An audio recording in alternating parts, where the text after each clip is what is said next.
Well, good afternoon, everyone, and thank you for joining the July session of the CUNA and CUNA Strategic Services Small Credit Union Business Partner Showcase. My name is Tom Saycash, Manager of Small Credit Union Initiatives here at Credit Union National Association, your national trade association.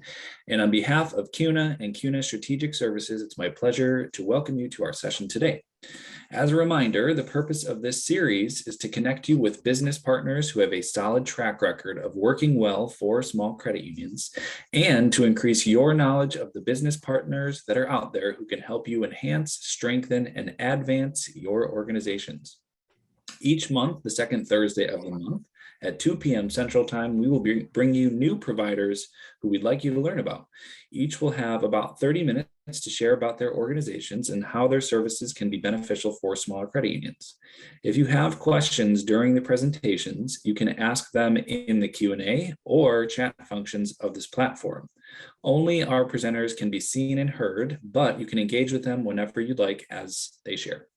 I also want to remind you that these sessions are being recorded so that they may be viewed at a later time. We will make them available on our website, cuna.org/smallcu, and in our small credit union community. And actually, our previous sessions are already live on that website, so go check it out, cuna.org/smallcu. That's where you can find all of the sessions that we've done and where we will post all the ones that we do for the rest of this year. Now on to our presentations. Or just our presentation, I should say, because we are just hearing from TraceSecurity. TraceSecurity is another CUNA Strategic Services Alliance provider, and we are so thrilled to have them with you today. Our speaker is Jude Chenevert, Direct Sales Consultant. With more than 10 years of experience helping credit unions of all sizes meet their cybersecurity and compliance goals at TraceSecurity, Jude strives to use his extensive knowledge to serve financial institutions in a way that maximizes their security posture and budget.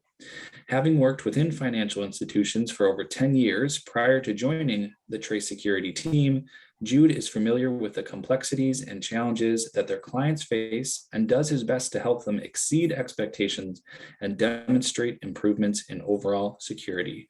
Jude, take it away. Thank you so much.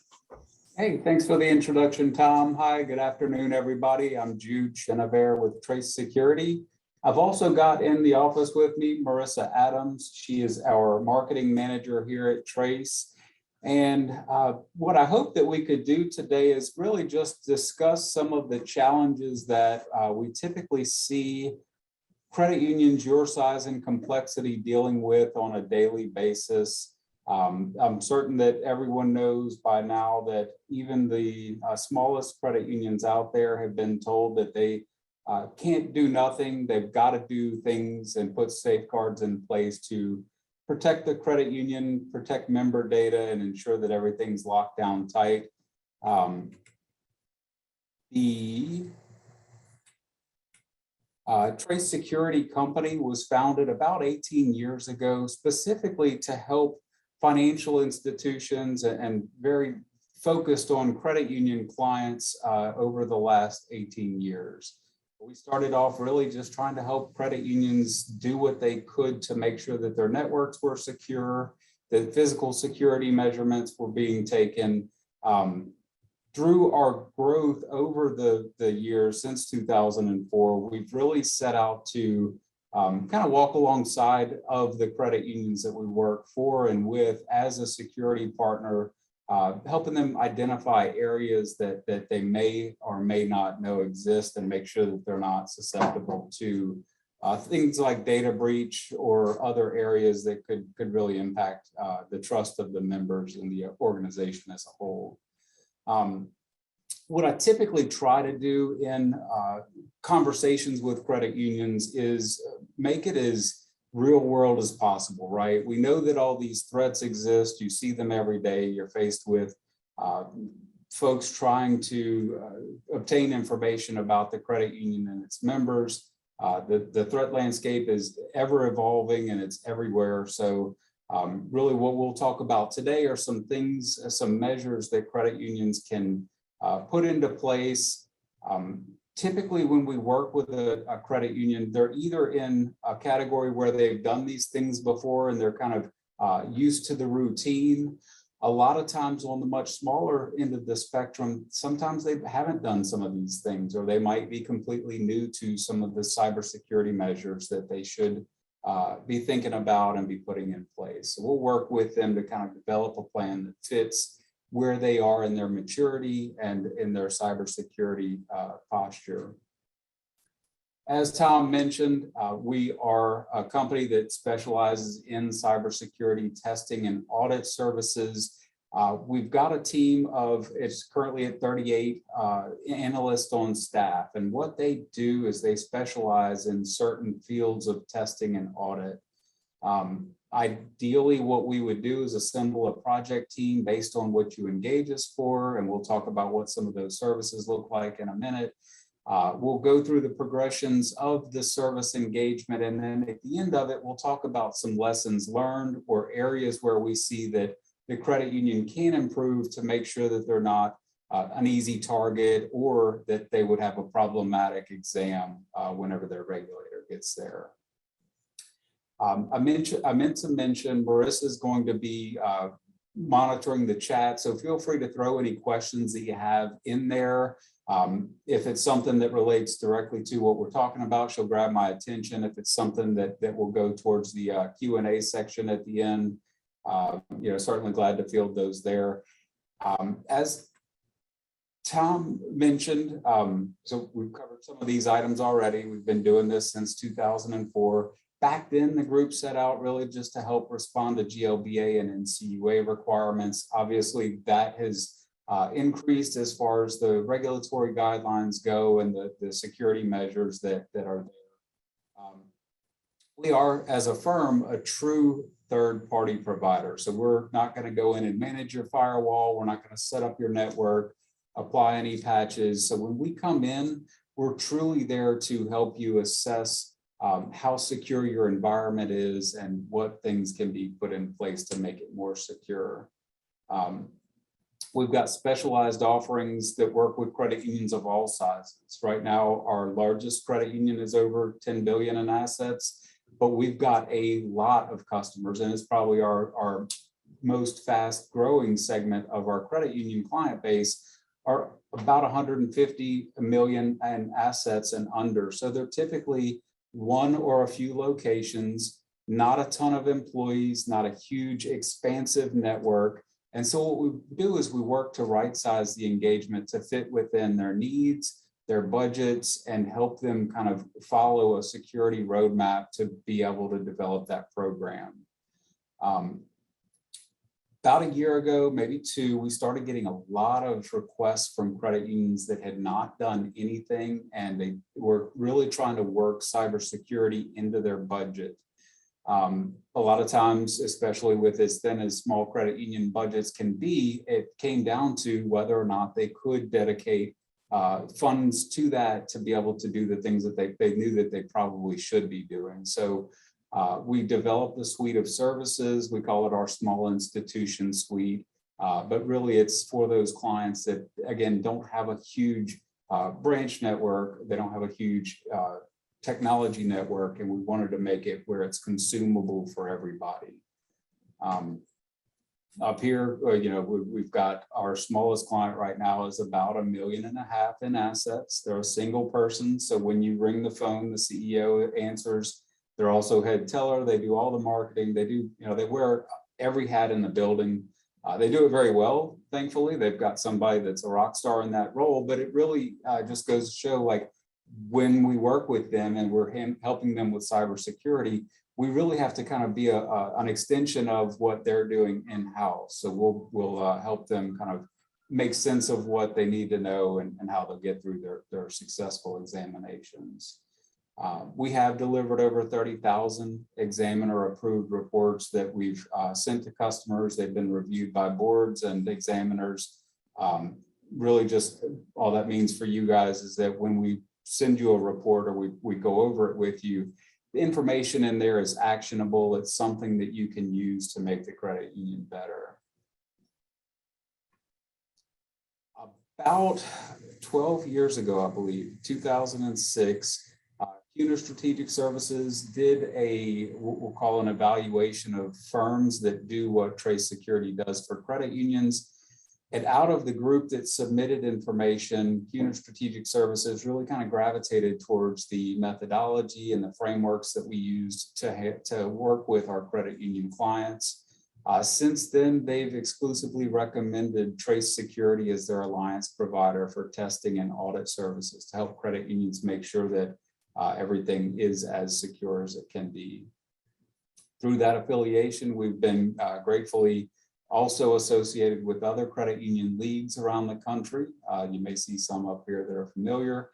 And really, for a lot of the credit unions your size, what that means is that we've already been through the vetting process, the due diligence process, and we really do strive to keep a good name out there in the credit union community because we know that people tend to share information, positive or negative, with their peers. So we try to go out and exhibit and attend and do speaking engagements at a lot of the league gatherings. We try to really just kind of be out there in the credit union community together.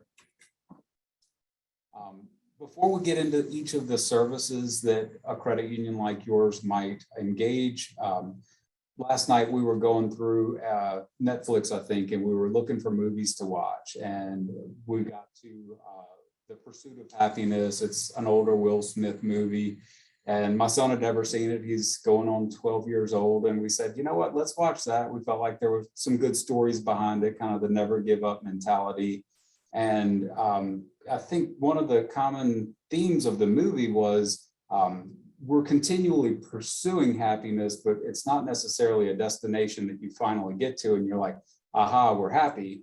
And from a cybersecurity standpoint, it's similar to that, right? We're always chasing the security of knowing that the credit union and its member data is protected, but the headwinds and the challenges change, the regulatory requirements change, the networks and the technologies that we use to interact with our members and serve them, all that changes on almost a daily basis. So I kind of look at what we do for our clients as the pursuit of cybersecurity, right? It's not a destination we're getting to.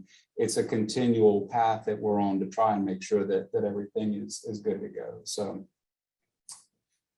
in pursuit of that security, typically what we'll do is we'll work with a credit union to find areas that they need to be checking on. And probably the most common, if you've heard of cybersecurity testing services, no matter the size of the credit union, the first thing that almost always comes up is an external penetration test. I don't want to read to you each of these slides. You'll get a copy of it after the meeting is over.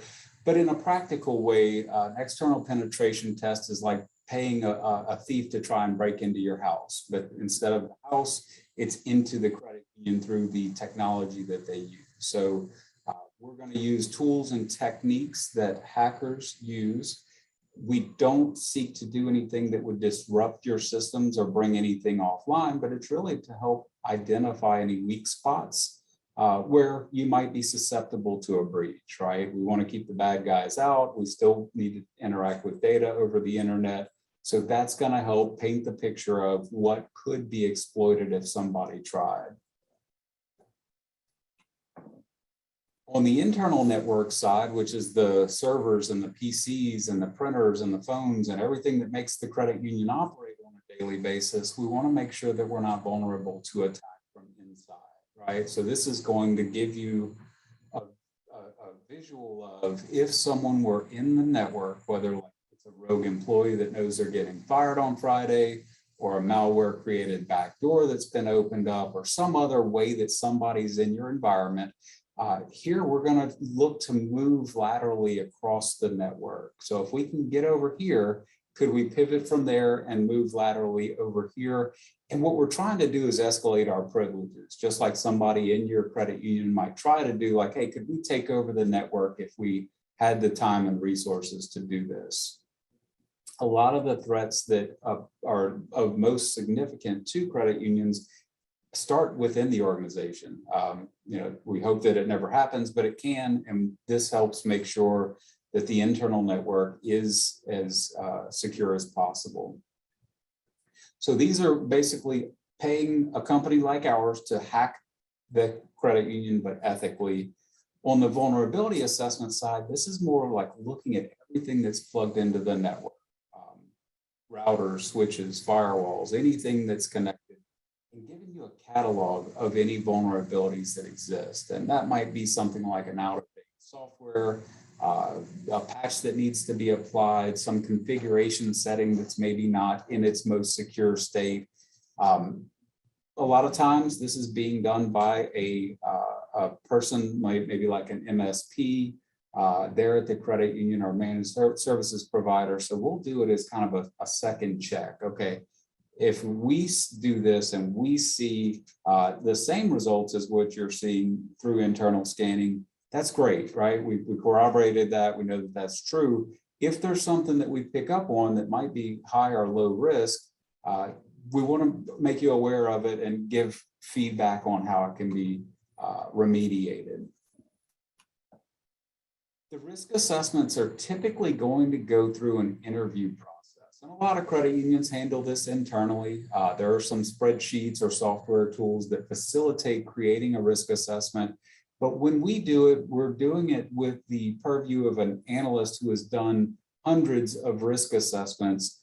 So we've got the framework there. We've got the right questions to ask, the right risk weightings to figure out where our highest and lowest risk areas are. But then we've got actionable recommendations, right? What do we see credit unions your size, your complexity doing to take care of these threats to keep residual risk low? You see up here, tier 1, tier 2, and tier 3. Again, we tried to make them bite-sized for each of the size clients that we work with. So the tier 3 is going to be for the billion-dollar-plus club. They've got marching teams of people that work specifically on these areas. They've got the time and resources to dedicate to it. Tier 2 is what we would consider to be probably 200 million to about $1 billion in assets. Again, it's a little bit more time consuming to carry out. There's more controls there, more dialogue, but it's also the level of depth that a lot of those credit unions want. Tier 1 is typically where we would see from like we'll call it 0 to 200 million in assets. It's typically optimized as far as how we can carry it out with the speed of doing it, the amount of resources that we would need from the credit union to carry it out.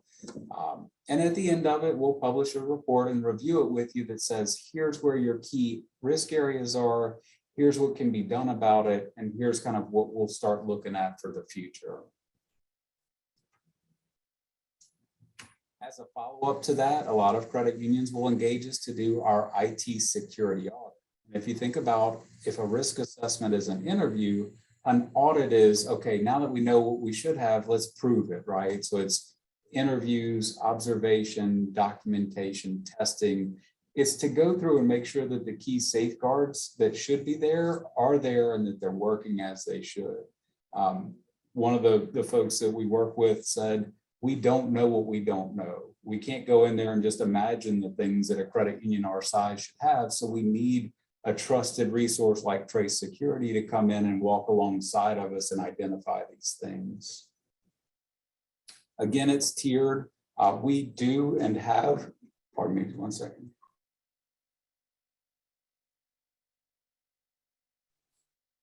My apologies. I see that a question came in. Risk assessments and audits are typically best practice that a credit union do it annually if cost feasible. If it's not redone annually, it's at least to go in and update the risk assessment or the audit to show if a new technology was brought in, or if maybe something was put end of life, or anything that changes the shape of the IT organization. So good question, Amanda. Annual is the recommendation and best practice. On the IT audit, we about 14 years ago developed a remote audit plan, right? A lot of audits happen in the building. We recognize that because we're a national firm and we've even got some international clients, we wanted to be able to carry it out where we wouldn't have to send somebody all the way across the country, you know, fly them out to Oregon or Alaska, or we've got clients in Hawaii. So we developed a remote audit plan, and typically it's going to be gathering evidence through a document collection process, and then doing interviews like this through a web meeting or a phone meeting to discuss the results and go through and make prioritized recommendations as far as the audit results go. So not necessarily a requirement that we be there in person. That way, especially for credit unions your size, there's not a need to dedicate cost for flights, for, you know, travel expenses, things of that nature. The social engineering, we've seen a huge uptick in social engineering tactics that the bad guys and gals are using to try and get into credit. It used to be, you know, if you got a suspicious email, you kind of knew. I mean, there's words misspelled. It's call to action with urgency.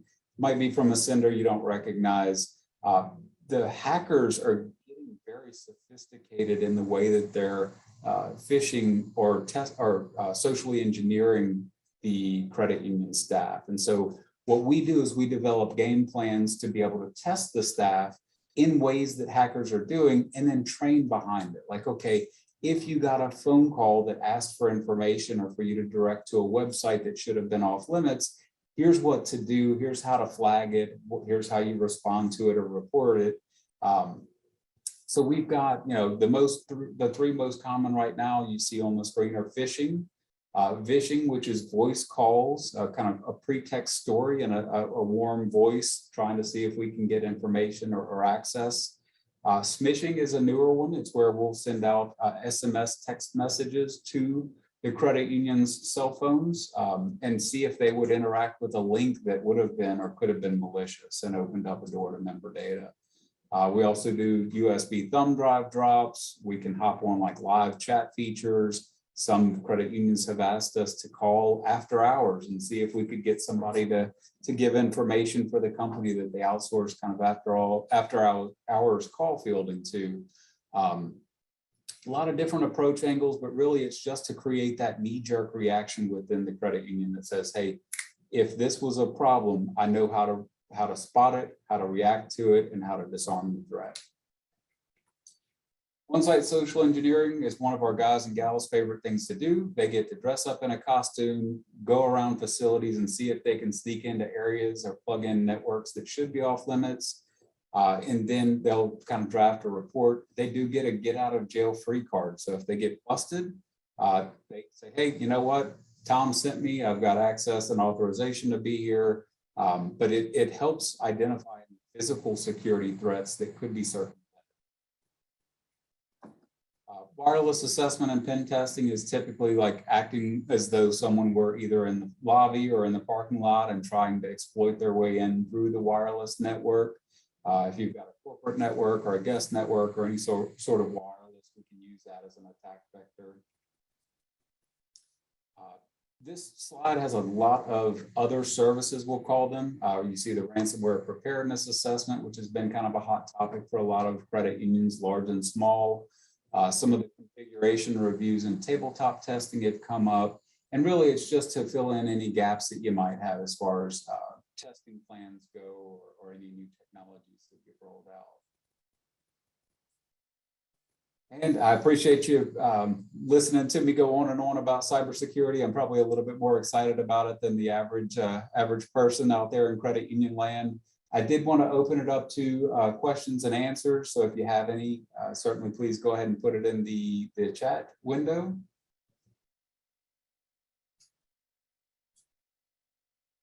All right, Marissa, we had one come in. Is there a difference if a credit union has IT staff or not?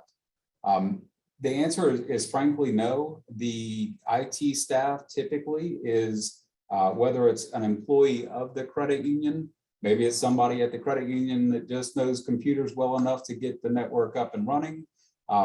We work with any setup or configuration that a credit union might have. As you can imagine, a lot of credit unions outsource their IT, whether it's hosting, if it's in the building or virtual, kind of the way that they arrange it.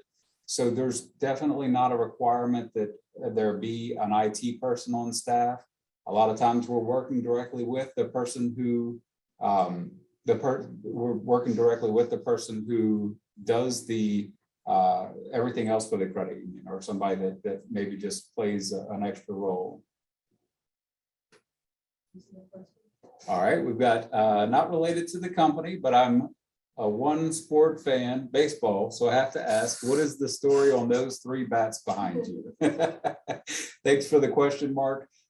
Here at Trace Security, we try to work hard, play hard. And one facet of that is that each quarter for superior attainment of company goals, the top performer has the opportunity to earn a bat like that. So there are a few behind me. They're customized. It's got the percentage of goal attainment etched into it. All right, I got another question for you here. Can you explain why it's important not to use your MSP to provide the services that we provide? Absolutely, and we get that one a lot, as you can imagine. MSPs do a great job for the companies and the credit unions that they serve. They are, unfortunately, also in some circumstances, grading their own homework whenever they do an assessment or a test for a credit union. From an examiner standpoint, that MSP is not incentivized to point out problems because they are then basically poking holes in their own work, and then they've got to say that they've fixed it. It just turns into kind of not a messy situation, but at least annually best practices to have a third party like us come in and assess or test the network to make sure that we see what they see. All right, I got one more question. Do you work with small $15 million credit unions like ours?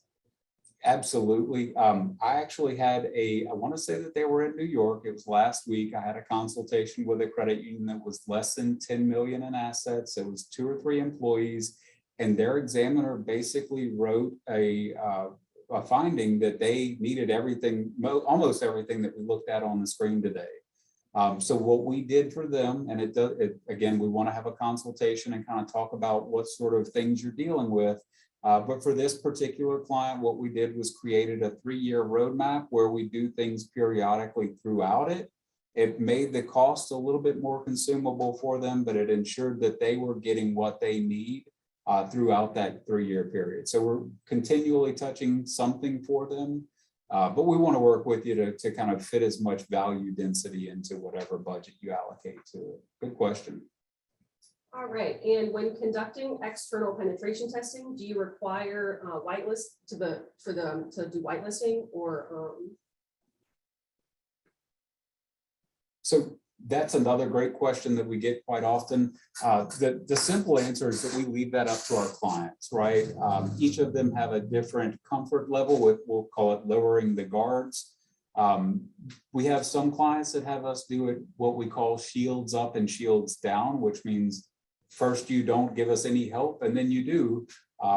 If you do whitelist us, what that does is that assumes that we've already gotten past, we'll call it that first layer of defense. And it paints the picture of, okay, if somebody dedicated the time and resources to get around that, how successful could they be from there, right? So we assume that there's an initial breach, but how far could it go? Great question. Laura says, come see us in Louisville. I hope I pronounced that right. I actually do have one of the Louisville Sluggers, so there we go. Well, everyone, I appreciate you joining. It's been great to meet everybody. Hopefully we've covered some interesting topics. I believe Marissa plans to include our contact information in the recording that's distributed next week. So feel free to reach out to me with any questions. Whether you're a client of Trace Security or not, I genuinely try to be transparent in the information that I provide. Hopefully I can lend some assistance along the way, and I'm glad to be a resource to you.